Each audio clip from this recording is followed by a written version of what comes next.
ওকে আমার কাছে নিয়ে এসো। নিগুড় গাঢ় অন্ধকারের ভিতর থেকে গম গম শব্দের মহিলার কণ্ঠের আওয়াজ শুনতে পেল সেই সদ্য বিবাহিত দম্পতি। মন্ত্রমুগ্ধের মতন তারা সামনের দিকে এগিয়ে যেতে লাগলো। বিশাল কক্ষের ভিতর তারা নিজেদের ছাড়া আর অন্য কাউকে দেখতে পাচ্ছে না। নাকে কি একটা গন্ধ আসছে, খুব সম্ভবত ওটা ধূপধুনোর গন্ধ। দম্পতির হাতে একটা ছোট্ট শিশুর দেহ, কি সুন্দর হাসছে খেলছে হাত পা ছুড়ে। এই পৃথিবীর কঠোরতম নিষ্ঠুরতা যে তার জন্য দাঁত বের করে অপেক্ষা করছে সেটা সে আন্দাজও করতে পারছে না। দম্পতির সামনে এক বিশাল মূর্তি, সোনালী রঙের রঙিন সেই মূর্তির রক্তিম জীব ক্ষুধা আর তৃষ্ণার প্রতীক হয়ে তার বক্ষ বিভাজিকা পর্যন্ত নেমে এসেছে। ক্রুদ্ধ হিংস্র চোখের চাহনি যেন লক লক করছে শুধু দেহটার নরম মাংসের দিকে তাকিয়ে। দেবীর সোনালী গাত্রবর্ণের সাথে মিলে রেখে সম্পূর্ণ কোষ্ঠী পাথরে তৈরি সেই কক্ষের অসংখ্য সোনালী রঙের আলো জ্বালানো হয়েছে। সেই দিকে তাকিয়ে থাকতে থাকতে সামনে এগোতে থাকে দম্পতি। তারা দেখল দেবীর পায়ের সামনে একটা বেদির মতন করা আছে, যেখানে বসে আছে এক মহিলা ছায়া মূর্তি। আবছা আলো অন্ধকারে বুঝতে পারছে না তারা মুখটা। হঠাৎ কোথা থেকে এক জল্লাদের মতন লোক উদয় হল। মোটা সোটা পেটানো চেহারা, শ্যামলা গাত্রবর্ণ, মাথায় লাল রঙের কাপড় বাঁধা, সাদা ধুতি, হাতে সোনার বালা, নাকের মাঝে একটা ক্ষুদ্র নাক ছাবি। সে এসে বাচ্চাটা তাদের হাত থেকে নিয়ে নিল। শিশুটিকে হাতে নিয়ে ভালো করে পরীক্ষা করে দেখল একটা বিশেষ চিহ্নের উপস্থিতি আছে কিনা, যেটা থাকা বাধ্যতামূলক ছিল। হ্যাঁ, আছে। সেই লোকটা এরপর সেই ছায়ামূর্তির দিকে তাকিয়ে সম্মতি জানালো। তখন সেই ছায়ামূর্তি অন্ধকার থেকে বেরিয়ে এলো। সম্পূর্ণ লাল রঙের একটা গাউনের মতন বস্ত্র, মাথায় লাল রঙের সিঁদুরের তিলক, হাতে একটা লাঠি, মাথায় উড়ো ঝুড়ো লম্বা কালো চুল পিছনে কোমর পর্যন্ত নেমে গেছে, চোখে মোটা ফ্রেমের চশমা, অনুভূতিহীন মুখমণ্ডল। সে আস্তে আস্তে বাচ্চাটাকে নিয়ে মায়ের পায়ের কাছে নিয়ে গেল। সেখানে একটা কুণ্ডের ওপর কাঠকয়লার মধ্যে অল্প আঁচে আগুন জ্বলছে। ইতিমধ্যে সেই লোকটা একটা লম্বা কঞ্চি আগুনের থেকে তুলে নিল। সেই কঞ্চিটা অনেকটা শিকের মতন দেখতে, তার ডগার ভাগটা আগুনে লাল হয়ে জ্বলছে। সেটি একটি বিশেষ চিহ্নের মতন পেঁচানো। সেই শিকটা দিয়ে এরপর বাচ্চাটির পেটের নরম চামড়ার উপর বসিয়ে দিল। যন্ত্রণায় চিৎকার করে উঠল বাচ্চাটা। সেই দম্পতির মুখেও কোনো অনুভূতি নেই, তারা জানে এসব কি হচ্ছে। তখন সেই মহিলা সেই বাচ্চাটাকে একটা নরম কাঠের উপর শুইয়ে দিল আর গলায় পরিয়ে দিল একটা রক্ত জবার মালা। বাচ্চাটা এখনো চিৎকার করে যাচ্ছে যন্ত্রণায়, তবে সেই কান্নার আওয়াজ তার বাবা মায়ের কর্ণপাত হচ্ছে না। সেই মহিলা তখন বলল, তোমরা এখন বাইরে যাও, বাকিটা আর তোমরা দেখো না। মাকে প্রণাম করে যেও, স্বর্গ লাভ হোক। সেই দম্পতি তখন দুহাত জড়ো করে প্রথমে মহিলাকে এবং তারপরে সেই দেবী মূর্তিকে প্রণাম করে পিছনে ফিরে বেরিয়ে আসতে লাগলো। তাদের কানে ক্ষীণ থেকে ক্ষীণতর হয়ে আসছিল সেই শিশুর কান্না। দম্পতির মুখে একটা অমায়িক হাসি দেখা দিল। দুজন দুজনের হাত ধরল। একটু পরে তাদের কানে খুব ক্ষীণ একটা শব্দ এলো। একটা অস্ত্র যেন সজোরে কাঠের তক্তার উপর পড়ল। সাথে সাথে শিশু কান্নার আওয়াজ স্তব্ধ হয়ে গেল। আনন্দে অশ্রুসিক্ত হয়ে গেল তাদের দুই চোখ। কক্ষের বাইরে এসে তারা আনন্দে ভালোবাসায় দুজন দুজনকে জড়িয়ে ধরল। সেই দম্পতির মহিলা বলল, এবার আমাদের জীবনে আর কোনো দুঃখ থাকবে না গো। হ্যাঁ, এবার মৃত্যুর পরেও আমরা নিশ্চিন্ত। ভিতর থেকে শুধু একবার সেই বিরাট ঘন্টার আওয়াজ খুব ক্ষীণভাবে কানে। চাঁদের আলো পাহাড়ের খাদ বরাবর একদম তির্যক ভঙ্গিতে পড়েছে। সেই দম্পতি আস্তে আস্তে এগিয়ে যায় সেই আলোর খাদ বরাবর। স্বামীটি তার স্ত্রীর হাত ধরে তার দিকে তাকিয়ে বলল, আমাদের উদ্দেশ্য সফল হয়েছে আজ। স্ত্রী একটা হালকা হাসি হাসল তার স্বামীর মুখের দিকে তাকিয়ে। এরপর সেই দুজন একসাথে ঢলে পড়ল সেই পাহাড়ের খাদের অতল স্পর্শী গহ্বরে।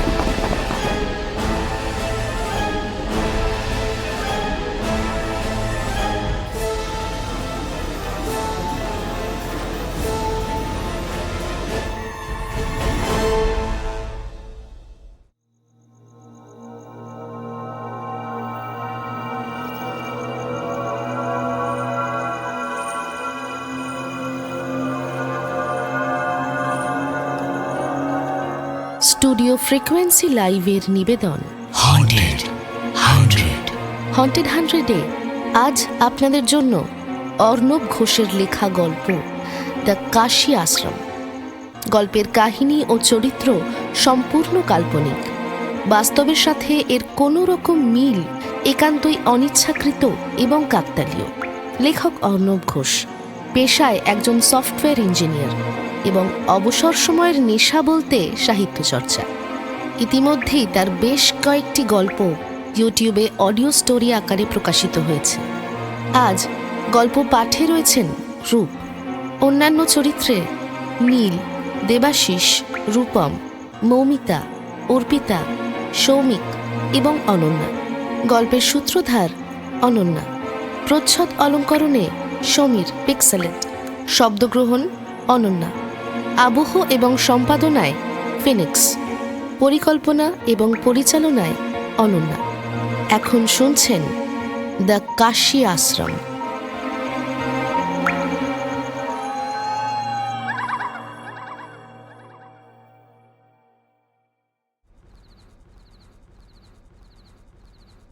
উফ, আমার দ্বারা আর পসিবল নয়, অনেক হয়েছে। এরা কোনো ইউনিক খবর দেখাবে না। সব চ্যানেল যেটা মুড়ি মুড়িকির মতো দেখাবে এরাও সেটাই ব্রডকাস্ট করবে। প্রায় রেগে গিয়ে ঘরের ভিতর ঢুকে ফাইলটা ছুঁড়ে টেবিলের ওপর ফেলে দিল বর্ষা। খাটের উপর নিজের ক্লান্ত শরীরটা এলিয়ে দিতেই সৌরভ এক গ্লাস জল নিয়ে এসে বলল, রিজেক্টেড তো? বর্ষা জলের গ্লাস হাতে নিয়ে ঘাড় নেড়ে বুঝিয়ে দিল, হ্যাঁ, সে এবারও রিজেক্ট হয়েছে। সে যখন জল খাচ্ছিল তখন সৌরভ আবার বলল, তোকে বারণ করলাম যে এইভাবে অজানা খবরের স্টোরি ওরা কভার করবে না।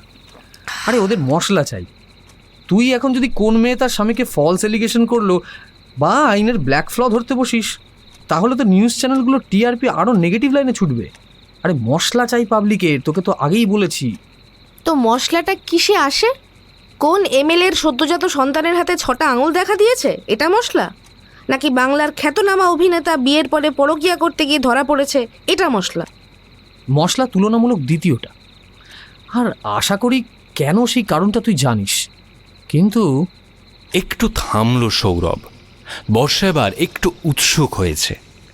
যখনই ও দেখে যে সৌরভ এরকম সাসপেন্সমূলক কোনো কথা বলছে, তখনই সৌরভ কোনো না কোনো ভালো স্টোরি দেয়।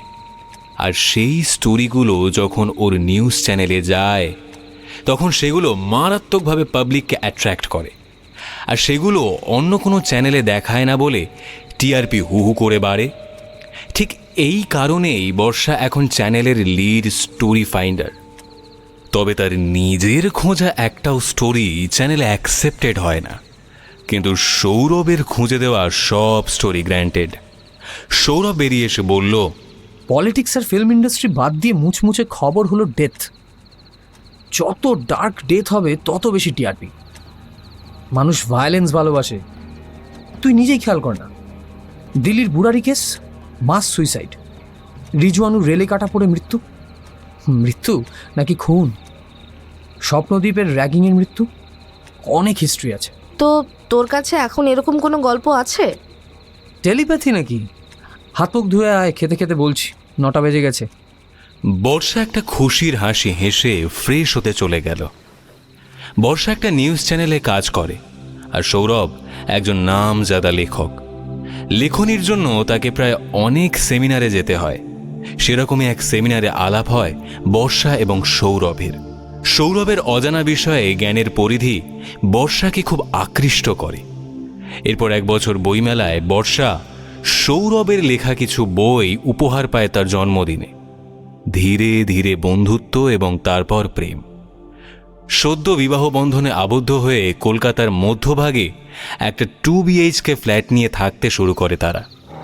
রাতে খেতে বসে সৌরভ বলল, তো যেটা বলছিলাম, ডেথ, এই ঝালং মানে আমাদের নর্থ বেঙ্গলের ঘটনা।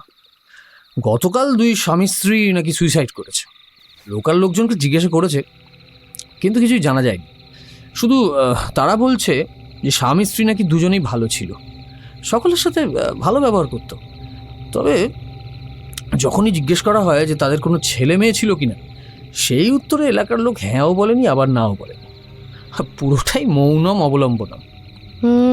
বলছিস সেটা ভালো স্টোরি হবে? এত ভেঙে বোঝাতে হয় না, কি বলবো তোকে। আরে এটা তো প্রি টাইটেল গেল, আসল ঘটনা তো গিয়ে জানতে পারবো। যদিও সুইসাইডের থেকে বাচ্চার অ্যাঙ্গেলটা বেশি সাসপিশিয়াস লাগছে। কি হয়েছে বলে মনে হয়? না জানি কমেন্ট করাটা ঠিক হবে না। চল কয়েকদিনের ছুটি নিয়ে দেখে আসি। তোর গল্পের ক্লাস আছে বলেই যাচ্ছি, অন্য কেউ বললে যেতাম না। ঠিক আছে, কালকে একটা ছুটির অ্যাপ্লাই করি। 7 দিনের মধ্যে হয়ে যাবে তো? আমার অভিজ্ঞতা বলছে দৌড়াবে।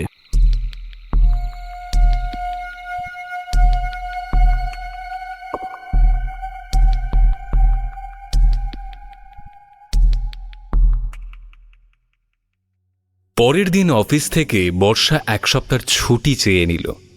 অফিসের বস জিজ্ঞাসা করেছিল যে হঠাৎ এরকম ছুটি কেন নিচ্ছে সে। উত্তরে আসল ব্যাপারটা লুকিয়ে রেখে বর্ষা বলল, এমনি হাওয়া বদল, তেমন কিছু না। কাঞ্চনকন্যা এক্সপ্রেস ধরে তারা রওনা দিল নিউমাল জংশনের উদ্দেশ্যে।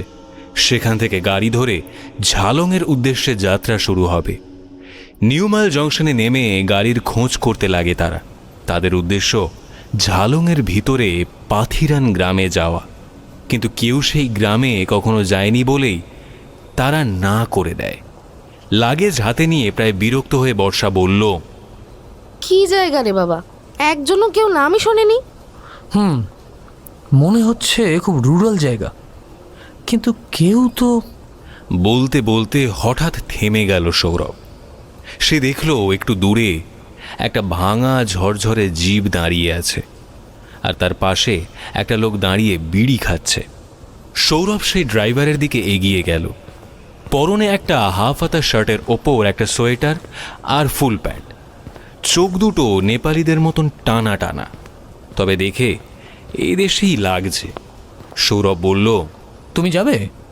ড্রাইভার একবার ওপর থেকে নিচ অবধি সৌরভকে দেখে নিল, তারপর মুখ থেকে বিড়িটা নামিয়ে ভাঙা বাংলা হিন্দিতে বলল, কাহা যাবেন সাহেব? পথিরান গ্রামে, কিন্তু কেউ তো যাচ্ছে না এখানে। यहाँ से क्यों जावे ना साहब, कोई भी नहीं पहचानता। हाँ, लेकिन मैं उसी गांव का रहने वाला हूँ। चलिए मैं लेके चलता हूँ, वैसे बहुत कम लोग जाते हैं वहाँ। সৌরভ ইশারায় বর্ষাকে ডেকে নিল। মালপত্র গাড়িতে উঠিয়ে বলল, তোমাদের গ্রামটা কেউ চেনে না কেন? ড্রাইভার গাড়ি স্টার্ট করতে করতে বলল, असल में वो पूरा ऑफ रोड है साहब, আর বিশেষ কিছু দেখারও নেই ওখানে। ও रूटे शुद्ध एकटाई ग्राम আছে, इसलिए वहाँ पे लोग कुछ खास जाते नहीं, और नया ड्राइवर लोग उसको पहचानते भी नहीं। वैसे पुराने दिनों में, मतलब मेरे बाबा के टाइम में 2-3 लोग पहचानते थे, लेकिन এখন শুধু আমি একাই চিনি সাহেব। বুঝলাম, তোমার বাংলায় বেশ ভালো দখল দেখছি। हाँ, वो बंगाली बहुत सारे हैं, बोलते बोलते सीखे जाए साहब। একটা বিশেষ জায়গায় এসে গাড়ি অন্য রাস্তায় ঢুকল। সমস্ত গাড়িগুলো অন্য রাস্তায় গেল, আর তাদের গাড়িটা আর একটা রাস্তায় চলতে লাগলো। পাহাড়ি রাস্তার ওপর দিয়ে গাড়ি দ্রুত চলতে লাগলো। সৌরভ একবার জিজ্ঞাসা করলো, তোমার নাম কি? জি, আমার নাম গিরিশ আছে সাহেব। আচ্ছা, এই রিসেন্ট তোমাদের গ্রামে কোনো সুইসাইড হয়েছে? মানে কোনো দম্পতির? ড্রাইভার গিরিশ একটু অবাক হয়ে জিজ্ঞাসা করলো, आप लोग का पुलिस के लोग हो साहब? আরে না না, আমরা এমনি ঘুরতে যাওয়ার আগে সেই জায়গা সম্পর্কে একটু জেনে নিই। এমনিতে তো সেরকম কিছু ডিটেল পেলাম না, শুধু একটা সুইসাইডের ঘটনাই পেলাম। शे आप लोग उधर जाके ही देखना साहब, मुझे इस बारे में कुछ खास पता नहीं। কেন, তুমি এই জায়গায় থাকো না? हाँ साहब, रहता तो हूँ, फिर भी देखने से लगता है कि आप लोग यहाँ सिर्फ घूमने तो नहीं आए साहब। घूमने यहाँ कोई नहीं आता, इसलिए जेरकम आप लोग अपना दे बात परिचय सब छुपा लें, वैसा ही मेरा भी तो फर्ज बनता है ना साहब। आप लोगों का कौतूहल कुछ सस्पेंस करे रखा, अगर मुझसे ही सब जान गए साहब तो इतना दूर जाके क्या करेंगे? हाँ? আচ্ছা সেটা না হয় বলো না, কিন্তু এটা কি জানতে পারি যে ওনাদের কোনো সন্তান ছিল কি? গিরিশের মুখে একটা সূক্ষ্ম হাসির রেখা দেখা দিল। সে এবার বলল,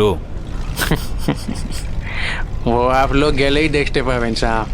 चलिए ना, इतना दूर एलेन जखन तो थोड़ा सस्पेंस बनाते हैं। क्या बोलते हो मैडम जी? हाँ, সৌরভ আর বর্ষা সারা রাস্তায় আর কোনো কথা বলল না। বেশ কিছুক্ষণ চলার পর একটা বিশাল ব্রিজের সামনে এসে তারা উপস্থিত হলো। চারিদিকে সবুজ জঙ্গল পাহাড়ের গা বেয়ে বসে আছে। একটা বড় ঝর্ণা পাহাড়ি মেয়ের মতন বয়ে চলেছে তার অসীম জলরাশি নিয়ে। গিরিশ বলল, साहब इस ब्रिज के उस पार थे ही पथीरान ग्राम शुरू। আচ্ছা, এটা কি ঝালং ব্রিজেরই এক্সটেন্ডেড পার্ট? हाँ जी मैडम, और এটা সোজা উল্টো দিকে রুটে গিয়ে মিশেছে এক दूसरे रास्ते के साथ। चलिए दिखाता हूँ। এই ব্রিজের ওপর গাড়ি তুলবে, কিছু হবে না তো? গিরিশ কোনো কথা না বলে গাড়ি নিয়ে আস্তে আস্তে ব্রিজের ওপর চলতে লাগলো। নিচে সুগভীর খাদ, পাহাড়ি ঝর্ণার কলতান আর সবুজের সঙ্গে তাদের চলতে বেশ ভালোই লাগছিল, তবে একটু ভয়ও করছিল। ধীরে সুস্থে গিরিশের দক্ষ হাতে তারা সঠিকভাবে পৌঁছে গেল ব্রিজের ওপারে। গিরিশ শুধু একবার আস্তে আস্তে বলল, अब हम लोग ऑफिशियली पृथ्वीदान ग्रामेर ভেতরে साहब। কিছুটা এগিয়ে যেতেই একটা ছোট্ট মতন গ্রামের অঞ্চলে এসে পৌঁছলো তারা।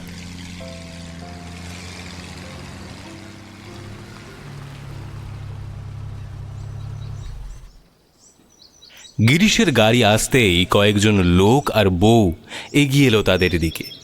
বউদের পরনে একটা নীল রঙের মেখলা মতন, গলায় বেশ হরেক রকমের অলংকার, কানে দুল, হাতে বালা, আর পুরুষদের পরনে একটা লাল রঙের ফতুয়া এবং লাল পাজামা, আর কানে একটা ছোট্ট দুল। তাদের সকলের মুখে এক বিশেষ চিহ্নের যেন উল্কি করা। তারা সানন্দে এগিয়ে এসে সৌরভ আর বর্ষাকে অভ্যর্থনা জানালো। তারা সৌরভ এবং বর্ষা দুজনকেই একরকম পানীয় দিল, অনেকটা ওয়েলকাম ড্রিঙ্কসের মতন।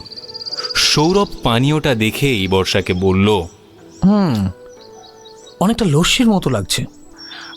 अरे घबराइए ना, वो हमारा रिवाज है, मतलब कि वो होता है ना। প্রথা? हाँ हाँ हाँ, वही वही वही प्रथा प्रथा। और जो लोग हमारे गांव में आते हैं हम उन सबको ये शरबत देके ये आपन को रेनी साहब। It's really good. খেয়ে দেখ বর্ষা। বর্ষাও সেই পানীয় তখন খেয়ে নিল। তারপর সেই গ্রামবাসী তাদের দুজনকেই দুটো আলাদা ঘরে নিয়ে যায়।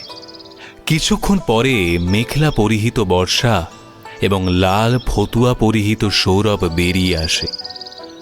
দুজনের খুব ভাল লাগে গ্রামবাসীর আতিথেয়তা। স্থির হয় তারা দুজন মন্দিরা দেবীর বাড়িতে থাকবে। মন্দিরা দেবী হলেন গিরিশের মা।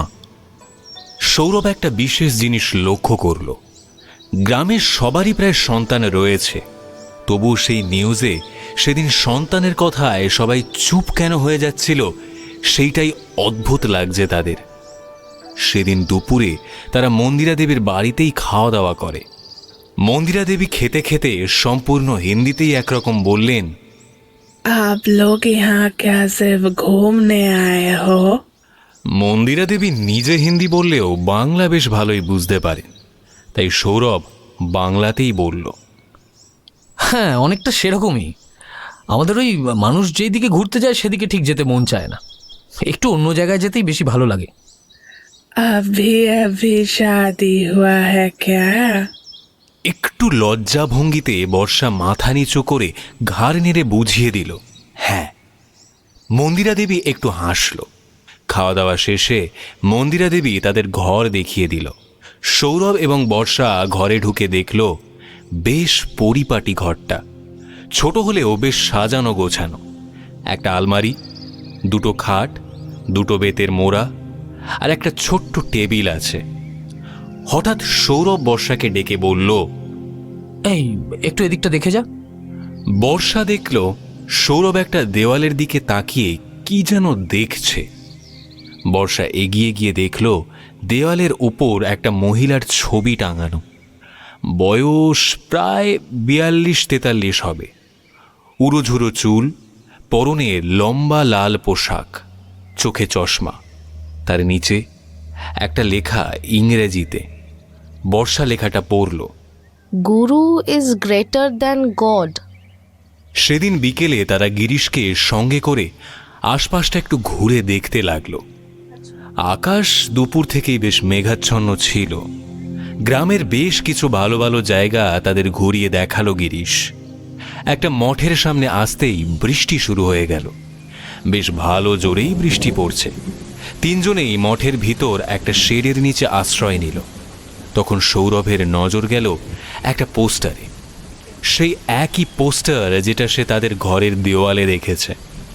সেই মহিলার মুখ এবং নিচে লেখা guru is greater than God. Sourav গিরিশকে জিজ্ঞাসা করল, আচ্ছা এই পোস্টারের মহিলা কে? वो है माँ जया भगवती देवी, हम लोगों की सोसाइटी का वो क्या बोलते हैं ना, हेड। वही, उसी ने इसको बनाया।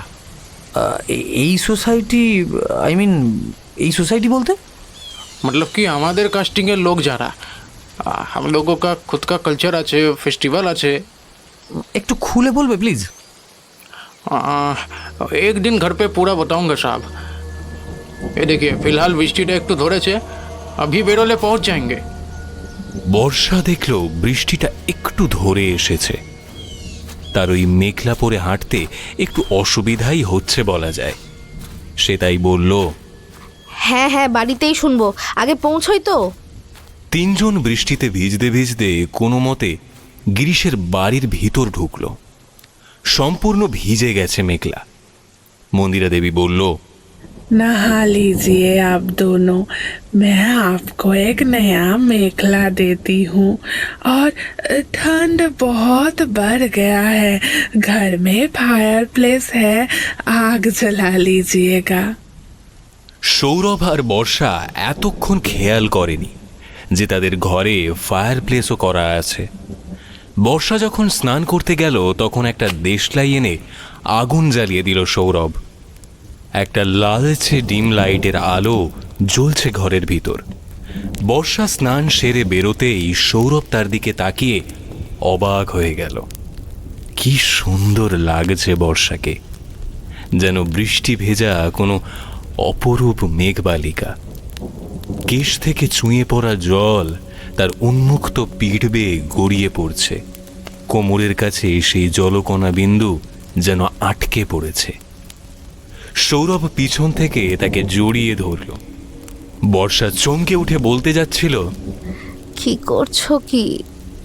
সৌরভ তার মুখে হাত দিয়ে তার কথা বলা থামিয়ে দেয়। বর্ষাকে আজকে যেন চপলা কোনো মোহিনী দেবীর মতন লাগছে। ধীরে ধীরে ঘরের আলো নিভে যায়। বাইরে বসে মন্দিরা দেবী বুঝতে পারে সেই বৃষ্টিমুখর ভালোবাসার রাতে মিলিত হচ্ছে ওরা দুজন। আগুনের আলোয় ভেসে ওঠা সেই দুটো ছায়ামূর্তির দিকে স্থির দৃষ্টি রেখে এক অদ্ভুত রহস্যভরা হাসি দিল মন্দিরা দেবী। এর পরিণাম যে কি হতে চলেছে সেটা এখনো সকলের আন্দাজের বাইরে। সত্যি কি তাই, নাকি কেউ কেউ নিশ্চিত জানে সবকিছু?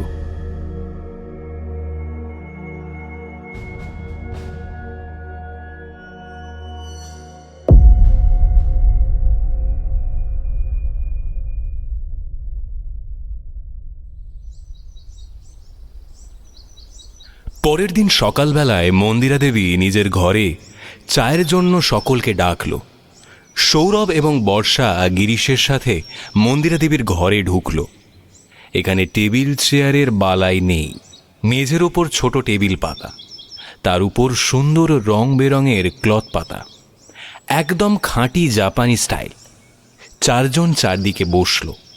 গরম চা পড়ল প্রত্যেকের কাপে। এক চুমুক দিয়েই সৌরভ বলল, আপনার হাতের চা দারুণ, মানে এই ঠান্ডায় এটা একটা এক্সপিরিয়েন্স। বর্ষা চায়ে চুমুক দিতেই তার চোখ গেল সামনের দুটো ছবিতে, একটা লোকের ছবি আর একটা ছোট্ট বাচ্চার ছবি। সে কৌতূহল নিয়ে জিজ্ঞাসা করল, আচ্ছা, ওই ছবি দুটো কার? মন্দিরা দেবী একবার ছবি দুটোর দিকে তাকিয়ে বলল, वो मेरा पति है और वो है मेरा पहला बच्चा। প্রথম বাচ্চা বলতে গিরিশ? ना ना, गिरीश तो मेरा दूसरा बच्चा আছে। আচ্ছা, তো দুজনেই কি? हाँ जी, दोनों ही गुजर गए। ওহ, আই এম সো সরি। ना ना, कोई बात नहीं। আচ্ছা, কিছুদিন আগে এখানে একটা আত্মহত্যার ঘটনা ঘটেছে, ওটা কেন বলতে পারেন? इधर तो सबका जिंदगी शुरू ही होता है मरने के बाद। उसके पहले तो हम सब एक तरह से खैर, जो भी हो, आप लोग घूमने आए हो, इतना मत सोचिए, जी भर के घूमिए। और आप लोग अभी निकलेंगे क्या? হ্যাঁ, একটু বেরোবো। আজকে একটু গ্রামটা ঘুরে দেখার ইচ্ছা আছে, সবার সাথে আলাপ করারও ইচ্ছা আছে। जी जरूर जरूर। চা পান শেষ করে তারা নিজেদের পোশাক বদল করতে নিজেদের ঘরে এলো। বর্ষা বলল, অনেক কিছু গোলমাল লাগছে রে। এই আমাদের ঘরে যে মহিলার পোস্টার, গুরু ভগবানের চেয়ে বড়, তারপর তারপর মন্দিরা দেবীর কথাগুলো, আসল জীবন শুরু হয় নাকি মৃত্যুর পরে, এগুলো কোথাও না কোথাও একটা লিঙ্কড মনে হচ্ছে আমার। কিছু তো একটা কানেকশন আছে। আজকে গ্রামের লোকেদের বাড়িতে গিয়ে ওদের সাথে কথা বলে দেখব, কিছু তো একটা সুরাহা হবেই। দুজনেই পোশাক বদল করে বাইরে বেরিয়ে গেল। গিরিশের সাথে বেরিয়ে গ্রামের লোকজনদের সাথে আলাপ করা শুরু করলো। প্রথমেই তারা গেল সুকুমার বাবুর বাড়ি। সুকুমার বাবু বাইরে আসতেই গিরিশ বলল, हमारे गांव का इकलौता ऑर्नामेंट सेलर হচ্ছে নিনি। ये हम लोगों का दुल और मेजर যেসব ঝুমকা, তারপর গলায় যে অর্নামেंट দেখা যায়, हाँ आप लोगों ने देखा है ना, वो सब इन्हीं बनान। बहुत अमीर है ये लोग। সুকুমার বাবু হাতে হাত কচলাতে কচলাতে হাসতে লাগল। সুকুমার বাবু লোকটি একদম খাঁটি বাঙালি। সে হাসতে হাসতেই বলল, এই দূর দূর, তুমিও যে কি সব বলো না, মানে এই আপনারা আসুন আসুন। সুকুমার বাবুর বাড়ি ঢুকতেই তারা দেখল আর 5টা বাড়ি থেকে একটু আলাদা আর একটু বড় বাড়িটা। গিরিশ যে ভুল কিছু বলেনি সেটা ওরা বুঝল। সুকুমার বাবু বলল, আপনারা বসুন, আমি চায়ের ব্যবস্থা করে আসছি। 3 জন বসতেই সুকুমার বাবু ভিতরে ঢুকে কাকে যেন 3 কাপ চায়ের কথা বলল। তারপর ফিরে এসে সামনের সোফায় বসে আবার বলল, তাহলে বলুন, আমাদের গ্রাম কেমন লাগছে? আপনাদের গ্রাম খুব সুন্দর, আর আপনাদের আতিথেয়তাও ভীষণ ভালো। সৌরভ আঙুল দিয়ে দেওয়ালে টাঙানো সেই ছবির দিকে নির্দেশ করল। বর্ষা এতক্ষণে দেখল সেই একই মহিলার ছবি লাগানো রয়েছে, তার নিচে লেখা সেই লেখাটা, গুরু ইজ গ্রেটার দ্যান গড। ওনাকে এখনো চেনেননি? উনি মা জয়া, আমাদের এই সমাজের প্রতিষ্ঠাতা। না, নামটা জানি, কিন্তু এই সমাজ বলতে কি বোঝাতে চাইছেন আপনি? এর কোনো অন্য নাম আছে নাকি? হ্যাঁ আছে তো, আমাদের এই সমাজের নাম হলো কাশী আশ্রম। কাশী আশ্রম? নামটা চেনা চেনা লাগছে, মনে পড়ছে না। আচ্ছা যাই হোক, আপনি কি এখানে একাই থাকেন? না না, আমার স্ত্রী আছে, আর এক মেয়েও আছে। এইবার বর্ষার নজর গেল অন্য দিকের দেওয়ালে। সেখানে একটা ছোট্ট বাচ্চা মেয়ের হাসি খুশি মুখের একটা ছবি রয়েছে, ওতে রজনীগন্ধার মালা পরানো। বর্ষা হঠাৎ বলে উঠল, এ কি, এই বাচ্চা মেয়েটার ছবিতে মালা? সকলে একসাথে চমকে উঠল। সুকুমারবাবুর মুখ থেকে তখনও সেই হাসির রেখা মিলিয়ে গেল না। তিনি তখনও সে হাসি হেসে বললেন, ওহো, ও হচ্ছে আমার প্রথম মেয়ে। ওর নাম ছিল ঋদ্ধি। ওর কি হয়েছিল? কিছুই না, ওই তো বরং আমাদের জীবনকে সুখের করে তুলেছে। আর এমনকি ইতিমধ্যে সুকুমারবাবুর স্ত্রী চা নিয়ে ঘরে ঢুকলে কোথায় বাধা পড়ল। সুকুমারবাবু সকলের দিকে চায়ের কাপ এগিয়ে দিল, তারপর পরিচয় করিয়ে দিল নিজের স্ত্রীর সাথে। তারপর তার স্ত্রী চলে গেলে সেই অসম্পূর্ণ কথাটা সে সম্পূর্ণ করে বলল, হ্যাঁ, ওই মেয়ের জন্যই আমাদের ইহলোক পরলোক কোনো কিছুই আর চিন্তা করতে হয় না, সব নিশ্চিন্তে থাকি। বর্ষা আর সৌরভ এই বিষয়ে আর কোনো কথা বলল না, কারণ সুকুমারবাবু খুব একটা স্বাচ্ছন্দ্য বোধ করছেন না, আর মনে হয় বাইরের লোকের কাছে সব বলতেও চাইছেন না। তাই তারা চায়েই মনোনিবেশ করল। এরপর সুকুমারবাবু নিজের অলংকারের ব্যাপারে গল্প বলা শুরু করল। সৌরভ আর বর্ষা একে অন্যের দিকে ঘন ঘন তাকাতে লাগলো। ওদের দুজনের এতে বিন্দুমাত্র ইন্টারেস্ট নেই। মন্দিরা দেবী, সুকুমারবাবু দুজনেই একই কথা বলছে। দুজনেরই প্রথম ছেলেমেয়ের মৃত্যু হয়েছে, আর সেটাকে তারা দুজন তাদের নিজের পরিবারের মঙ্গলের জন্য এক প্রকার ত্যাগই মনে করছেন। কিরকম অদ্ভুত ব্যাপার না? চা শেষ করে তারা সারাদিন ধরে আরো অনেক মানুষের বাড়ি গেল, আর প্রত্যেকের বাড়িতে একই জিনিস, সেই জয়া মায়ের ছবি আর প্রথম সন্তানের মৃত্যুর ঘটনা এবং সেই বাচ্চা বয়সের ছবি। সৌরভ ফেরার পথে বলল, গিরিশ, চলো একটু নিরিবিলিতে গিয়ে বসা যাক। গিরিশ বুঝল যে এবার পালা চলবে প্রশ্নোত্তর পর্বের। সে আগের দিনের সেই মঠের চাতালের ভেতরে নিয়ে গেল ওদের দুজনকে। সৌরভ একটা সিগারেট জ্বালিয়ে গিরিশকে দিল। গিরিশ বুঝিয়ে দিল ও সিগারেট খায় না। গিরিশ একটা বিড়ি ধরালো। এরপর শুরু হলো প্রশ্ন পর্ব। সৌরভ প্রথমে জিজ্ঞাসা করল, কি ব্যাপার এটা? গ্রামের প্রত্যেকের প্রথম সন্তানের মৃত্যু হয়েছে, এমনকি তোমার বড় ভাইয়েরও? हाँ मतलब सच बताओ तो मुझे कुछ नहीं पता। আমি জন্মের পর অনেকবার মাকে জিজ্ঞেস করেছি, लेकिन लेकिन उन्होंने कभी कुछ बताया नहीं मुझे। किंतु কিন্তু बाद में मैंने सब पता किया, लेकिन मायर मुखे नয়, खुद अपने आप इंटरनेट से। ইন্টারনেটে? কীরকম? সাহেব, আপনি তবে ও সুকুমার বাবুর বাড়িতে বললেন না যে আপনার কাশী আশ্রম নামটা জানা জানা লাগছে। হ্যাঁ, কোথায় যেন পড়েছিলাম, ঠিক মনে পড়ছে না। हाँ, तो ये हम लोगों का एक रिचुअल है, एक कल्ट। इसके बारे में बाहर किसी को भी बताने की सख्त मनाही है। आप लोग आज के रात इंटरनेट चेक करवें, आप लोग खुद ही सब समझ जाएंगे। কাশী আশ্রম, মা জয়া। চল বাড়ি চল। দুজনে যাওয়ার প্রস্তুতি নিতেই গিরিশ বলল, साहब, आप लोगों के पास एक रिक्वेस्ट था। ग्रामीण सब लोग ये चीज़ खूब ভালোভাবে মানে, तो कृपा करके आप लोग इसके खिलाफ कुछ मत बोलना। আগে আমরা দেখি এই কাল্টের কি কি নকশা আছে, সেই বুঝে এগোনো যাবে। আমাদের উপর ভরসা রাখো, চলো বাড়ি চলো। এরপর তিনজনই রওনা দিল গিরিশের বাড়ির উদ্দেশ্যে। অন্ধকার রাতের ভিতর আজ সত্য উদ্ঘাটন করা হবে। গিরিশ সামনে হেঁটে চলল। সৌরভের দৃষ্টি শুধু সোজা রইল গিরিশের দিকে।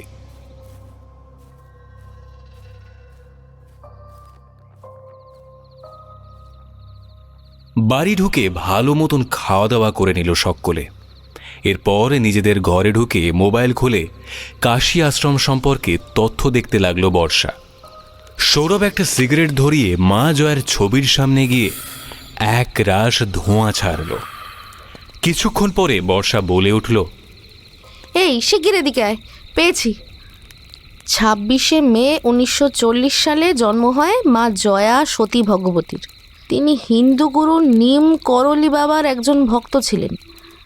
1976 সালে প্রথম ফ্লোরিডায় তিনি নিজের এক সমাজ গড়ে তোলেন, আর এর সাথে সাথে শুরু করেন এক ধর্মীয় কাল্ট। এরই নাম কাশী আশ্রম। 1990 থেকে 2000 সালের মধ্যে পৃথিবীর বিভিন্ন প্রান্তে এই কাল্ট ছড়িয়ে পড়েছিল। শোনা যায় বিখ্যাত হলিউড অভিনেত্রী জুলিয়া রবার্টসও এর অংশ ছিলেন। প্রথম দিকে এই গ্রুপের মূল উদ্দেশ্য ছিল দয়া এবং বন্ধুত্ব, কিন্তু দিনে দিনে এই মা জয়া আলাদা আলাদা নিয়ম বানিয়ে দিয়েছিল। তার মধ্যে একটা ছিল গুরু ইজ গ্রেটার দ্যান গড, গুরু ঈশ্বরের চেয়েও বড়। কিন্তু পরবর্তীকালে কাশী আশ্রমের অনেক মেম্বার নাকি অভিযোগ এনেছিল মা জয়া নাকি ফিজিক্যালি অ্যাবিউজ করতেন, পুরুষ মহিলা নির্বিশেষে সকলের উপরে। এসব না, বাচ্চার কোনো অ্যাঙ্গেল আছে কিনা দেখো। ওয়েট পড়তে দে পুরোটা। কিছুক্ষণ সময় নিয়ে বর্ষা সম্পূর্ণটা পড়ে নিল। তারপর মোবাইল বন্ধ করে বলল, বাচ্চার অ্যাঙ্গেল আছে? কি ভয়ানক! কিরকম? হাত থেকে সিগারেট ফেলে দিয়ে বেশ নড়ে চড়ে বসল সৌরভ। বর্ষা এক দৃষ্টিতে সেই ছবির দিকে তাকিয়ে বলল, মা জয়ার এই কাল্টটা বাকি 5টা কাল্টের থেকে একটু আলাদা। মা জয়া নিজে ফলো করতেন একটা কাল্ট, আর সকলকে তার সাথে ফলো করাতেন আরও একটা ভিন্ন কাল্ট, দ্য হেভেন্স গেট, যেখানে বলা হয়েছিল একসাথে অসংখ্য লোক ঈশ্বরের জন্য প্রাণ দিলে তাদের স্বর্গ লাভ হয়। মা জয়া এটাকে একটু মডিফাই করেন। তিনি ছোট্ট বাচ্চাদের প্রতি প্রচণ্ড অবসেসড ছিলেন। নিজের 3 বার মিসক্যারেজ হওয়ার পরে তিনি বলেন তার জন্য বাচ্চা উৎসর্গ করতে। নিজেদের প্রথম সন্তানকে ঈশ্বরকে দান করলে নাকি পুণ্য হয়, আর বাবা মায়ের মৃত্যুর পরে স্বর্গলাভ হয়। নিজের সমাজের লোকজনদের এরকম পানীয় খাওয়ান যার ফলে তাদের প্রথম সন্তানের পিঠে একটা বিশেষ জরুল দেখা যায়। সেই জরুল হয় সম্প্রদানের চিহ্ন। নিজের লোকেদের এমনভাবে বশ করেছিলেন যে এখনও তারা এই প্রথা মেনে আসছে। মা জয়া এখনো বেঁচে আছেন? না, মারা গেছেন প্রায় 10 বছর, কিন্তু বলছে লোকেদের বিশ্বাস পৃথিবীর কোথাও না কোথাও এখনও কাশী আশ্রম চালাচ্ছেন কেউ না কেউ। যিনি মারা গেছেন তার আশ্রম এখন কে চালাচ্ছে? मैं बताती हूँ। হঠাৎ তাদের নজর ঘুরে গেল দরজার দিকে। দরজা আটকাতে তারা ভুলে গেছিল মন্দিরা দেবী ঘরে ঢুকে এসেছে। একটা বেতের মোড়ার উপর বসে মন্দিরা দেবী বলল, मुझे माफ कर देना आप लोग, मैं बाहर से सुन रही थी आप दोनों की बातें। माँ जया का 3 बच्चा तो पेट में ही मर गया, वो बात तो ठीक है, लेकिन आखिर में उसकी एक लड़की भी हुई थी। वो 14 साल के उम्र में जबरदस्ती चर्च के एक फादर के साथ अपनी बेटी का शादी करा दिया, और उसकी जो पहली बच्चा थी उसको भी ले लिया।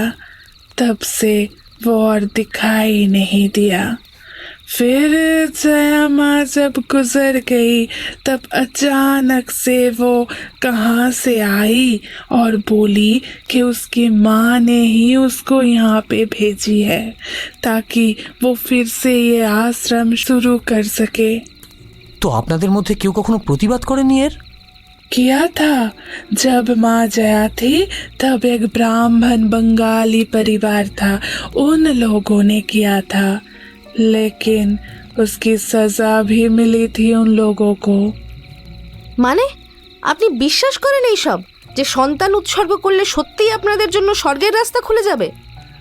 মন্দিরা দেবী প্রায় কটমট দৃষ্টিতে তাকিয়ে বললেন, तुम नहीं जानते इसलिए बोल रहे हो, अगर जानते तो।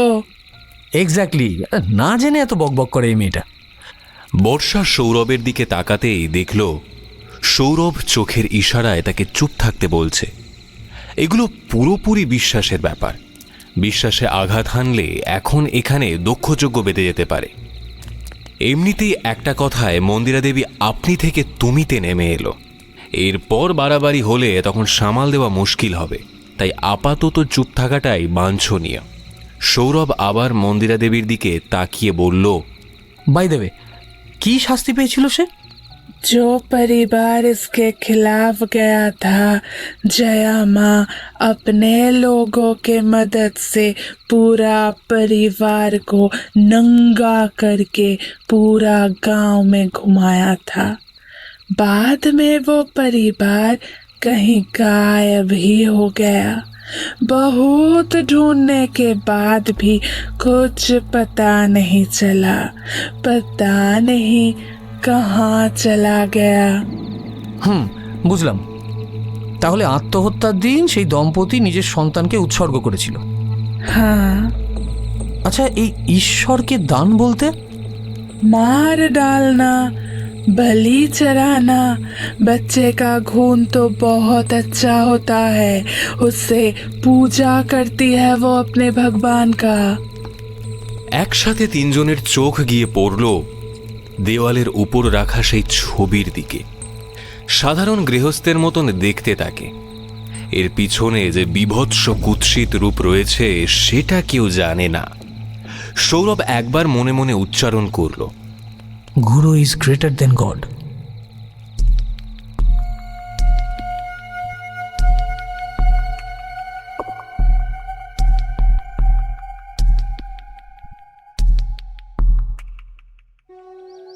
পরের দিন ভোরের আলো ফুটতেই গ্রামে হইচই পড়ল।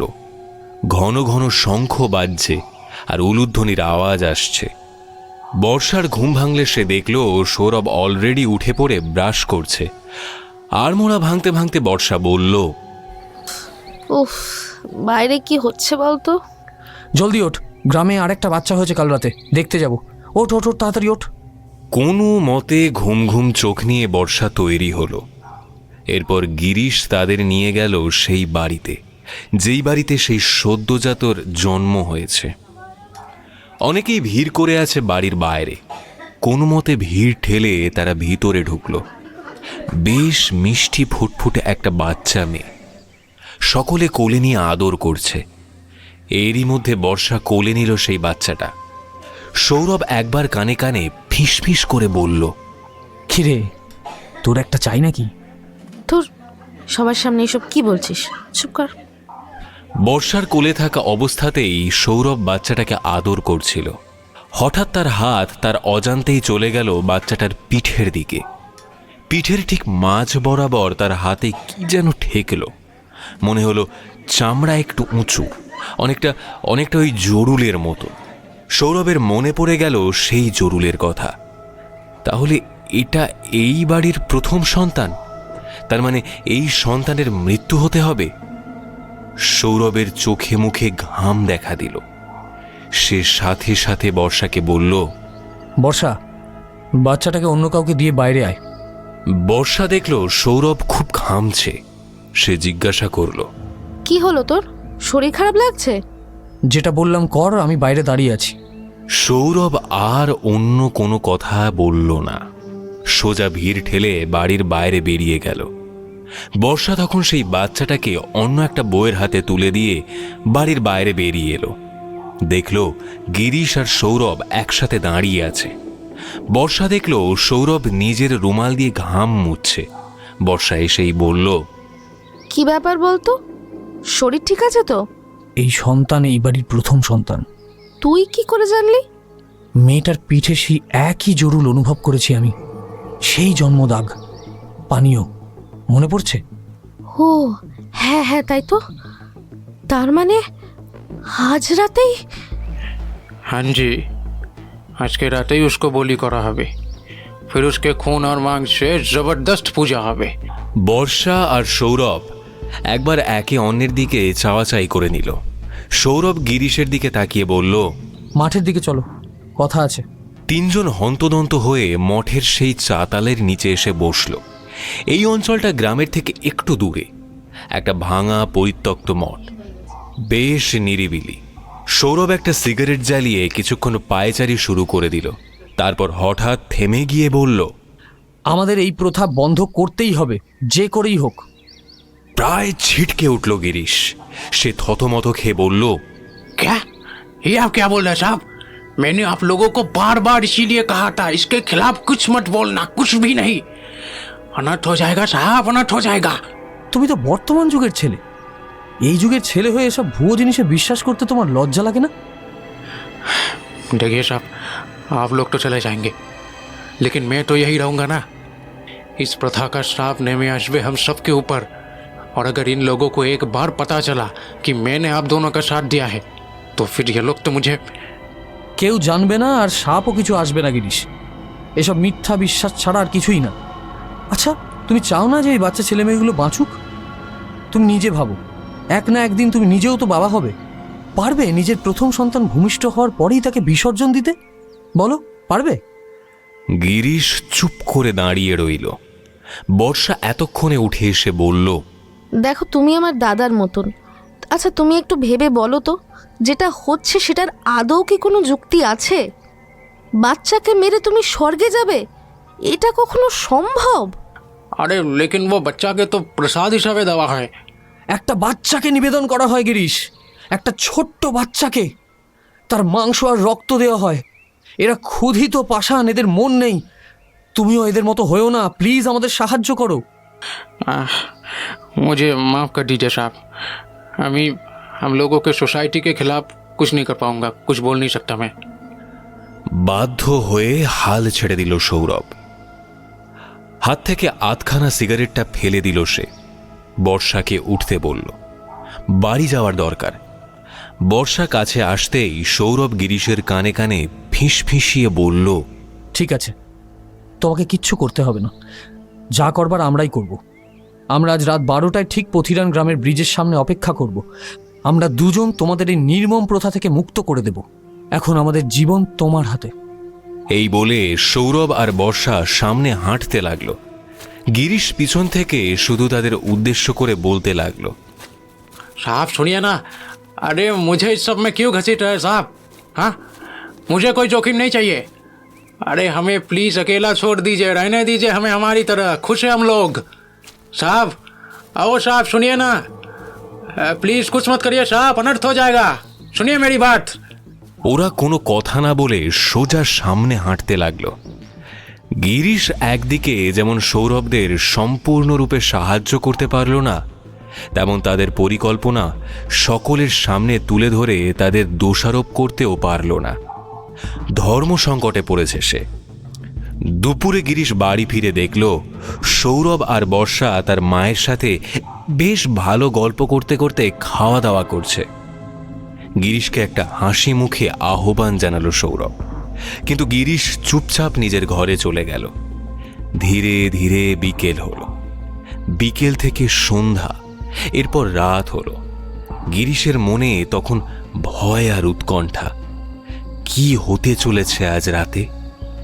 নিজের ঘর থেকে চুপি চুপি বেরিয়ে এসে সৌরভ আর বর্ষা ঘরের দিকে এগোলো। দরজা ভিতর থেকে বন্ধ। ওরা কি তাহলে বেরোয়নি?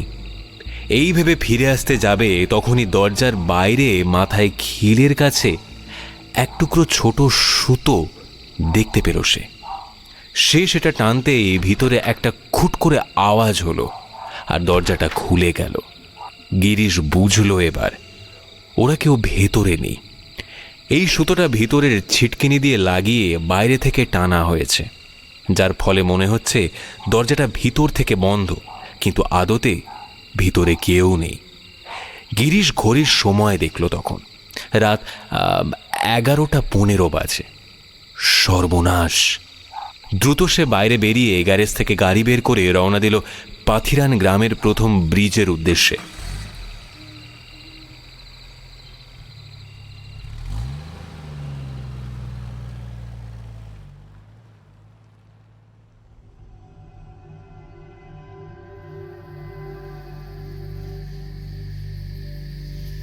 রাতের অন্ধকারে সকালে দেখতে আসা সেই বাড়িটার কাছেই একটা ছোট্ট ঝোপে লুকিয়ে আছে বর্ষা আর সৌরভ। তাদের দুজনের পরনে গাঢ় কালো রঙের পোশাক। তারা দেখল সেই বাড়ি থেকেই এখনো সেই দম্পতি নিজেদের ছোট্ট শিশুকে কোলে নিয়ে সেই পুরনো মঠের দিকে এগোচ্ছে। তাদের পিছু পিছু সৌরভ আর বর্ষা পা টিপে টিপে এগোতে লাগলো। এরপর তারা দেখল মঠের পিছন দিকে এগিয়েই যাচ্ছে তারা। এতদিন তারা এই পিছন দিকটা খেয়াল করেনি। সেখানে একটা বড় ঘর রয়েছে। বাইরে বেশ অনেক মোমবাতি জ্বলছে। দম্পতি দরজা খুলে ভিতরে ঢুকে পড়ল। তারপর ভিতরে গিয়ে আবার দরজা বন্ধ করে দিল। সৌরভ আর বর্ষা চুপি চুপি দরজার কাছে এসেই থেমে গেল। সৌরভ কান পেতে শোনার চেষ্টা করল, কিন্তু কিছুই শোনা যাচ্ছে না। বর্ষা জিজ্ঞাসা করল, কি রে, কিছু শোনা যাচ্ছে? ভেতরের আওয়াজ বাইরে যায় না। এখানে দাঁড়িয়ে কোনো লাভ নেই। আর আর তাছাড়া ওরা কখন বেরোবে জানিও না। আমাদের দেখতে পেলে মুশকিল, পারলে কোথাও লুকিয়ে থাকি চল। সৌরভ আর বর্ষা সেই দরজার আড়ালে গিয়ে একটা ঝোপের ভিতর লুকিয়ে থাকলো। বর্ষা বলল, যা যা বলেছিলাম সব এনেছিস তো? সৌরভ তার পিঠে থাকা বড় র্যাকস্যাক দেখিয়ে বলল, এতে সব আছে। এই এত বড় ব্যাগটা কি করতে এনেছিস তুই? লাগবে, পার্সোনাল কিছু কাজ আছে। এই মতো অবস্থায় তারা দুজনেই ওঁত পেতে বসে রইল সঠিক সময়। অন্ধকারে ঝিঁঝি পোকার ডাক শোনা যাচ্ছে। হঠাৎ নিজের পায়ের ওপর কষিয়ে একটা চড় মারল বর্ষা। উফ, কি ব্যাপারটা কি? শান্ত হয়ে বস না। আরে মশা কামড়াচ্ছে তো, ডেঙ্গু হয়ে মরবো নাকি? হঠাৎ ভিতর থেকে একটা বাচ্চার কান্নার আওয়াজ ভেসে এলো। বর্ষার সাথে সাথেই বলে উঠল, হয়তো শুরু হয়ে গেছে, চল। এরপর দুজন নিজেদের মুখ সম্পূর্ণ কালো একটা কাপড় দিয়ে ঢেকে নিল। সৌরভ দরজার সামনে এসে বলল, যখন আমি ভেতর থেকে সিগন্যাল দেব তখনই শুরু করবি, রেডি থাকিস। এরপর সোজা দরজা খুলে ভিতরে ঢুকে গেল সৌরভ। সম্পূর্ণ অন্ধকার, কিছু আলাদা আলাদা কক্ষ, নিগুড় নিশ্ছিদ্র অন্ধকার আর চূড়ান্ত নিস্তব্ধতার এক ভয়াল জগতে সে যেন হারিয়ে গেল। একটা একটা করে সেগুলো পেরোতে তার কানে একটা মিহি কণ্ঠের স্বর ভেসে এলো, আর সাথে আসছে একটা একটা অদ্ভুত গন্ধ। সেটা লক্ষ্য করে এগোতেই হঠাৎ একটা আলোর রশ্মি সে দেখতে পেল। সেদিকে যেতেই সে দেখল একটা ঘর, যেখানে অসংখ্য মোমবাতি জ্বলছে, আর এক বিশাল দেবী মূর্তি। আর ঘরের মাঝ বরাবর একটা ছোট্ট জলাশয়ের মতন কিছু করা আছে। ভেতরে সে দেখল সেই দম্পতি দাঁড়িয়ে আছে দেবী মূর্তির সামনে, আর তাদের পাশে একটা মোটা কালো লোক সেই ছোট্ট শিশুটির গায়ে শিক দিয়ে কিছু একটা করছে। আর একজন অজ্ঞাত মহিলার কণ্ঠস্বর শোনা যাচ্ছে। সেই মহিলা বলছে, তোমাদের আত্মত্যাগ কখনো বৃথা যাবে না। আজ থেকে তোমরা ঈশ্বরের দূত হয়ে পৃথিবীতে বাস করবে। মৃত্যুর পরে তোমাদের আত্মা ঊর্ধ্বগতি লাভ করবে স্বর্গের উদ্দেশ্যে। সৌরভ একবার মনে মনে ভাবল যে মা জয়া এত সুন্দর বাংলা বলে। পর মুহূর্তেই সে মুখে কাপড় ভালোভাবে জড়িয়ে বলে উঠল, কিন্তু আপনার আত্মা তো নিম্নগতি লাভ করবে নরকের উদ্দেশ্যে। উপস্থিত সবাই দেখল যে সৌরভ কোথা থেকে যেন ঘরে ঢুকে এসেছে। তাকে দেখে কেউই চিনতে পারছে না, কারণ তার সর্বাঙ্গ ঢাকা কালো পোশাকে। সেই অন্ধকারের ভিতর সেই মহিলা বলে উঠল, কে তুমি? ভিতরে ঢোকার সাহস কে দিল তোমায়? সাহসের এখনো কি দেখেছেন আপনি? এই যে বাচ্চাগুলোকে এইভাবে মারছেন, এতে আপনার কোন স্বর্গটা লাভ হবে শুনি? চুপ করো অসভ্য ছেলে। কি জানো তুমি এগুলো সম্পর্কে? হ্যাঁ, নবজন্ম প্রাণ উৎসর্গ করলে এই ধর্মের কি কি মঙ্গল হবে এবং উৎসর্গকারীর কি কি পুণ্য হবে সেই সম্পর্কে বিন্দু মাত্রও ধারণা আছে তোমার? শিশু হত্যা করে পুণ্য অর্জন কোন মানব ধর্মে লেখা আছে আমার জানা নেই। হ্যাঁ, কিন্তু একটা ধর্মে নিশ্চয়ই আছে, পিশাচ ধর্ম। আপনি হয়তো সেই ধর্মের কথাই বলছেন। সেই মহিলা এবার উঠে অন্ধকার থেকে সামনে বেরিয়ে এলো। সৌরভ দেখল তার চেহারা বেশ ছোটখাটো, অনেকটা বামনের মতো। পরনে লাল রঙের লম্বা কাপড়, উড়োঝুড়ো চুল, চোখে সোনালি ফ্রেমের একটা হাই পাওয়ারের চশমা, মুখে অমলিন পাষাণের ক্ষুধার চিহ্ন আর রাগ ঘেন্না মেশানো একটা অভিব্যক্তি। এনাকে দেখতে হুবহু সেই ছবির মহিলার মতন, তবে বেশ কিছুটা পার্থক্য আছে।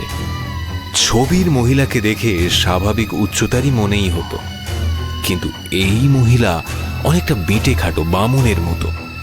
সৌরভ তার পিঠে থাকা র্যাকস্যাকের গায়ে দুবার চাপড় মেরে একটা হাসি দিল। সেই মহিলা তখন সেই জল্লাদের মতন দেখতে লোকটার হাত থেকে ধারালো তলোয়ারটা নিল।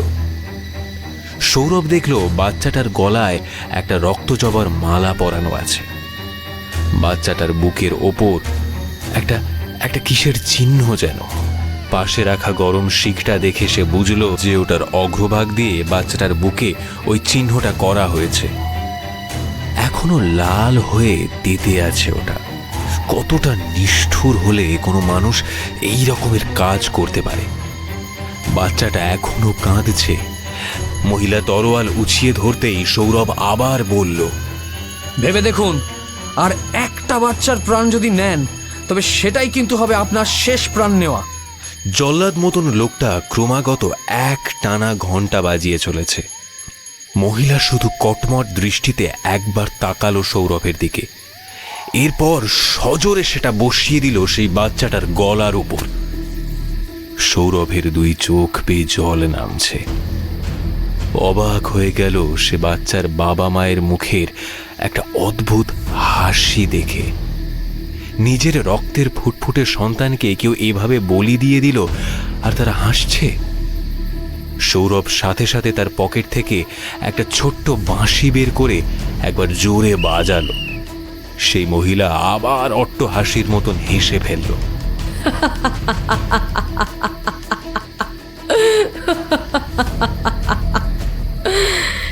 কি ভেবেছিস তোর বাঁশির আওয়াজ শুনে লোকজন জড়ো হবে? হ্যাঁ,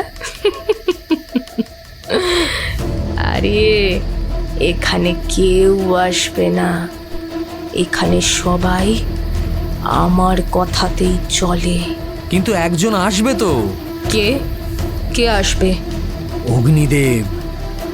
সৌরভ তার নিজের প্যান্টের পকেট থেকে হঠাৎ কি একটা ছুঁড়ে মারলো ঘরের মেঝের দিকে, আর হঠাৎ ঘরের মধ্যেই ধোঁয়ায় ভরে যেতে লাগলো। সকলের নিঃশ্বাস নিতে অসুবিধা হতে লাগলো। ধোঁয়ার পরিমাণ আস্তে আস্তে এতই বৃদ্ধি পেল যে চোখ খুলে রাখা সম্ভব হলো না কারুর পক্ষে। ধীরে ধীরে কাস্তে কাস্তে সকলে হাঁপিয়ে হাঁপ ছেড়ে দিল। এরপর সকলেই ধীরে ধীরে লুটিয়ে পড়তে থাকলো ঘরের ভিতর। বাইরে অনেকক্ষণ দাঁড়িয়ে আছে বর্ষা। এতক্ষণে তো সৌরভের এসে যাওয়ার কথা ছিল। এরপরেই দৌড়াতে দৌড়াতে সৌরভ তার পিঠের ভারী র্যাকস্যাক নিয়ে বাইরে বেরিয়ে এলো।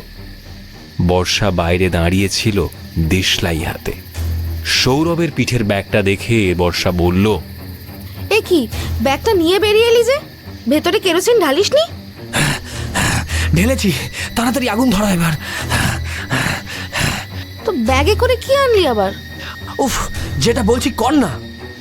বর্ষা তাড়াতাড়ি দেশলায় আগুন জ্বালিয়ে বাড়ির সামনে ছড়িয়ে দিল। কেরোসিন বাইরে আগে থেকেই ঢেলে রেখেছিল বর্ষা, আর ভিতরে ব্যাগে করে কেরোসিন নিয়ে গিয়েছিল সৌরভ। সেখানে সে সব ফেলে এসেছে। দাউ দাউ করে আগুন জ্বলছে। বর্ষা তাকে জিজ্ঞাসা করলো, কিরে, ব্যাগে করে কি আনলি বল? এদিকে নজর একদম না, পার্সোনাল। চল তাড়াতাড়ি এখন এখান থেকে। সৌরভ আর বর্ষা এরপর দ্রুত পায়ে সেখান থেকে চলতে থাকলো। বর্ষা একবার পিছন ফিরে সেই জ্বলন্ত অগ্নিকাণ্ড দেখতে দেখতে বলল, এবার অগ্নি সমাধি নাও সকলে, তোমাদের আত্মার শান্তি কামনা করি। এরপর তারা আবার সেই পথ ধরে এগোতে থাকলো। পিছন থেকে কানে আসলো শুধু একটা বড় ঘন্টার 3টে পরপর ঢংকারের শব্দ, আর সাথে আগুনে পোড়ার নির্মম ধ্বনি।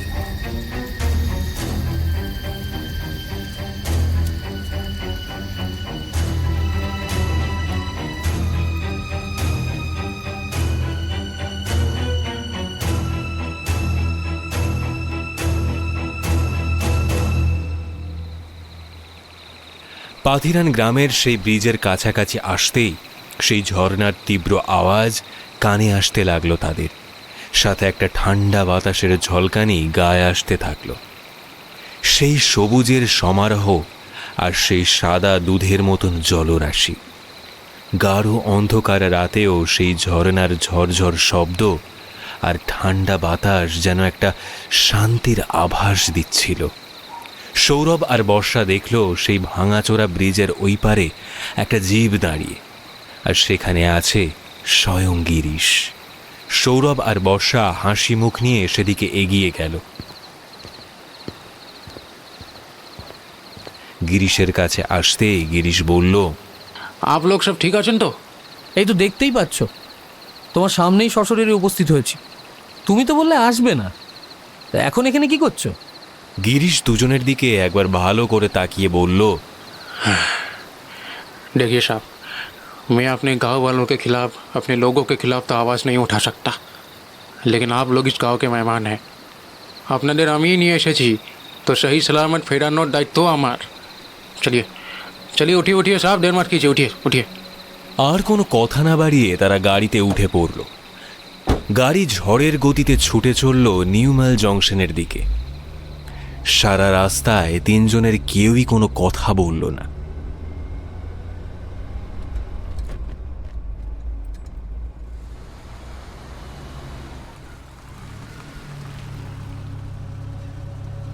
নিউমাল জংশনে আসার সাথে সাথে তারা গাড়ি থেকে নামল।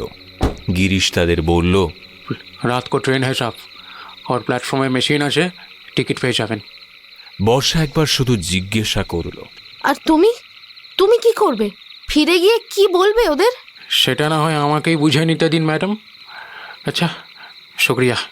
সৌরভের হাতটা ধরে ধন্যবাদ জানালো গিরিশ। রাতে হাওড়াগামী ট্রেন এলে তারা দুজনেই উঠে পড়ল সেই ট্রেনে। গিরিশ শুধু দূর থেকে দেখতে লাগলো, আর রাতের অন্ধকারে মিলিয়ে যেতে দেখল তাদের।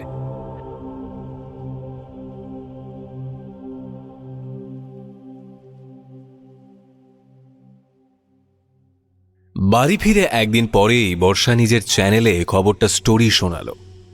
এর কিছুদিন পর দুজন মিলে টিভিতে নিউজ দেখতে লাগলো।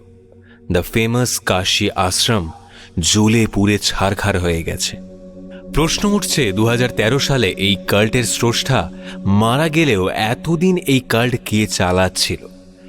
গ্রামবাসীদের মুখ থেকে কোনো উত্তর পাওয়া যায়নি। এখন দ্বিতীয় প্রশ্ন উঠছে, তাহলে কি এদের মধ্যে কেউ আবার এই কাল্ট নিয়ে এগোতে চাইছে? বর্ষার সৌরভ দুজনেই বেশ খুশি হল। বর্ষার চ্যানেল বেশ ভালোভাবেই এই স্টোরিটা কভার করেছে। সবার আগে এক্সক্লুসিভ খবর দেওয়ায় এটা এখন হট ফেভারিট স্টোরি বলা যায়। টিভিতে দেখা যাচ্ছে সেই ভাঙা পুরনো মঠ, ভিতরে অনেকগুলো পুড়ে কালো হয়ে যাওয়া ঘর, একটা পুড়তে থাকা দেবীর মূর্তি, ঘরের বাইরে অসংখ্য লোক জড়ো হয়ে আছে। গিরিশ আর মন্দিরা দেবীর চেহারাও দেখা যাচ্ছে। আশেপাশে এখনো কিছু জায়গায় ধিকি ধিকি আগুন জ্বলছে। ঘরের ভিতর সেই বড় জলাশয়ের মতন অংশের সামনে পড়ে আছে একটা মোটা সোটা চেহারার লোক, একটা শিশু দেহ, একটা যুবক, একটা যুবতীর দেহ। যুবতীর পরনে সেই লাল পোশাক, পুড়ে যাওয়ার সোনালি রঙের ফ্রেমের চশমা। কারোর দেহ বিশেষ বোঝা যাচ্ছে না আগুনে পুড়ে যাওয়ার ফলে, তবে পোশাক দেখে যা বোঝা যাচ্ছে যিনি এই কাল্ট চালাচ্ছিলেন তারই মৃত্যু হয়েছে। তবু এক ক্যামেরাম্যান গিরিশকে জিজ্ঞেস করতেই গিরিশ উত্তর দিল, জি হ্যাঁ, ইনি এসেই ছিলেন। দেখছেন না, শরীর পে ওয়াহি কাপড়া, ওয়াহি চশমা। যেমন কর্ম তেমন ফল। এবার নিজে স্বর্গে যাও। সৌরভ শুধু আর চোখে একবার তাকিয়ে একটা হাসি দিল, মনে মনে ধন্যবাদ দিল গিরিশকে। তারা জানে না গিরিশ কি করে তাদের দুজনের অন্তর্ধান হওয়াটাকে সামাল দিয়েছে। তবে কোনো গ্রামবাসী একবারও অন ক্যামেরায় তাদের নাম বা সামান্য কোনো আলোচনাও করেনি।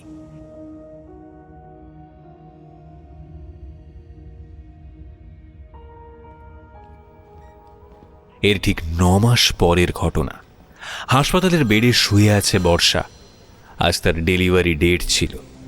একটু আগেই তার ডেলিভারি হয়েছে। সৌরভের আজকেই একটা ইম্পর্টেন্ট কাজ পড়ে গেছে। সে বলেছে যত দ্রুত সম্ভব সে চলে আসবে। কিছুক্ষণ পরে এক নার্স এসে বর্ষার কোলে একটা ছোট্ট ফুটফুটে বাচ্চা দিয়ে যায়।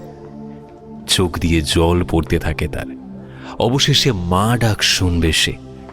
একটা মিষ্টি তরতাজা প্রাণ আনন্দে বুকে জড়িয়ে ধরে সে। সৌরভ হাসপাতাল থেকে নিজের বাড়িতে এসেছে একবার।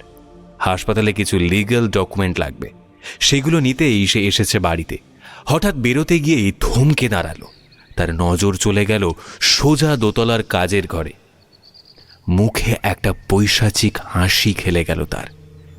ধীরে ধীরে সিঁড়ি বেয়ে উঠে আসে দোতলায়। নিজের ঘরের দরজা খুলে দেখল ঘর থেকে একটা বড় গন্ধ বেরোচ্ছে। গন্ধটা খুব চেনা সৌরভের। নিজের কাজের ঘরে একটা ছোট্ট আলমারি আছে তার, বেশি ভারী নয়। সে সেটাকে আস্তে আস্তে সরিয়ে দিল। পিছনের দেওয়ালের সবচেয়ে রংটা চটে গেছে। দেওয়ালের উপর হালকা চাপ দিতেই সেটা দরজার মতন খুলে গেল। হ্যাঁ, একটা গুপ্ত ঘর, যার হদিশ শুধুমাত্র সৌরভ জানে। ঘরটা সম্পূর্ণ নীল আলোয় আচ্ছাদিত আর বরফের মতন ঠান্ডা। একটা ছোট খাটও রাখা আছে, তার ওপর শুয়ে রাখা আছে একটা ছোট্ট বামন আকারের মতো মহিলাকে। পরনে সাদা লম্বা গাউন, উড়োঝুড়ো চুল, কটা চোখ, ভাঙা গাল। সৌরভ একটা চেয়ার টেনে তার সামনে এসে বসল। মহিলার চোখের পলক পড়ছে না, সম্পূর্ণ শরীরটা অবশের মতন পড়ে আছে সামনে। সৌরভ একটা সিগারেট ধরিয়ে বলল, চিনতে পারছো না? ও, তুমি কি করে চিনবে? হ্যাঁ, তোমার মা হয়তো আমাকে চিনতে পারে। আমি তো সেই ব্রাহ্মণ সন্তান গো, যাকে তোমার মা সারা গ্রাম উলঙ্গ করে কালো রং মাখিয়ে ঘুরিয়ে তাড়িয়ে দিয়েছিল। আমি তো তারই ছেলে। সে কি গো, শোনোনি এই ঘটনাটা? আচ্ছা, তোমার কি কষ্ট হচ্ছে? নড়তে চড়তে পারছো না বলে কষ্ট হচ্ছে? কি করবো বলো? এরপর সৌরভ উঠে গিয়ে দেওয়ালের উপর একটা তাক থেকে একটা ছোট্ট সিরিঞ্জ আর একটা ছোট্ট শিশি আনলো। তারপর সিগারেটটা দাঁতে চেপে ধরে এগিয়ে আস্তে আস্তে বলল, এটা কি জানো না? আমি বলছি সাক্সামেথোনিয়াম। সেদিন রাতে অন্ধকারে যখন তুমি অজ্ঞান হচ্ছিলে, তখন এই ড্রাগটা ইনজেক্ট করে দিই তোমার ভেতরে। এতে তোমার খিদে ঘুম কিছুই পাবে না, শারীরিক কষ্টও হবে না। ওই জন্যই তো সেদিন অতক্ষণ ওই ব্যাগের ভেতর দুমড়ে মুচড়ে থেকেও তোমার কষ্ট হয়নি। হ্যাঁ, আমার একটু হয়েছিল ঠিকই, এইটুকু সহ্য করে নেওয়া যায়। কিন্তু এত সহজে তোমাকে মরতে দিই কি করে বলো তো? এই ড্রাগের না একটা বাজে অভ্যেস আছে জানো।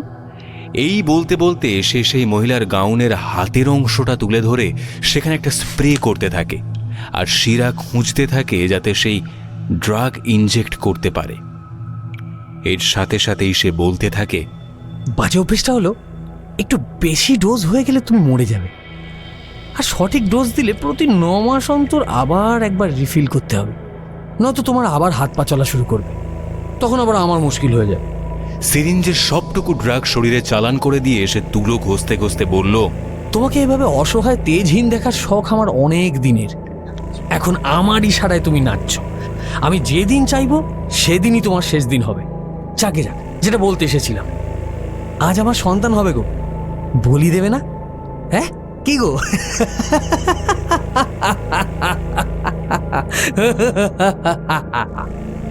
এই বলে পাগলের মতন অট্টহাসি জুড়ে দিল সৌরভ। সামনে পড়ে আছে তার নিষ্পলক দৃষ্টিতে থাকা তা কাশী আশ্রমের অবর্তমান অর্ধমৃত মালকিন মা জয়ার একমাত্র কন্যা সন্তান। তার শুধু মস্তিষ্ক জীবিত আর সচল, বাকি সারা দেহ আজ অবশ। সৌরভের হাসি শুধু তার কান থেকে শ্রবণ শিরা হয়ে মস্তিষ্কে আঘাত করতে থাকল। অন্যদিকে বর্ষা নিজের মেয়েকে কোলে নিয়ে তার সারা গায়ে হাত বুলিয়ে দিতে লাগল। ছোট্ট একটা প্রাণ। হঠাৎ তার হাতে বাচ্চাটার পিঠের কাছে একটা কি যেন ঠেকল। বর্ষা একটু অবাক হল। সে তাকে কোলে নিয়ে দেখল সাদা তোয়ালে দিয়ে ঢাকা বাচ্চাটার পিঠ। সেটা সরাতেই বর্ষার চোখ বিস্ফারিত হয়ে গেল। পিঠের উপর জ্বলজ্বল করছে সেই ছোট্ট এক জরুল। আতঙ্কে একবার শুধু শিউরে উঠল বর্ষা।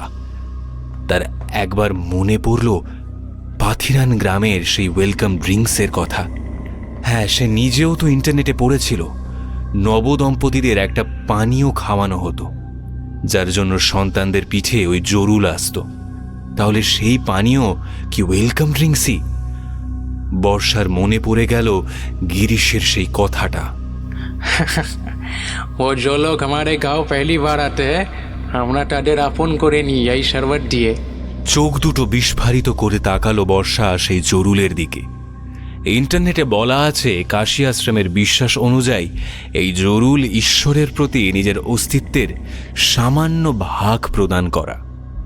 তবে কি এবার তাদের সন্তানও?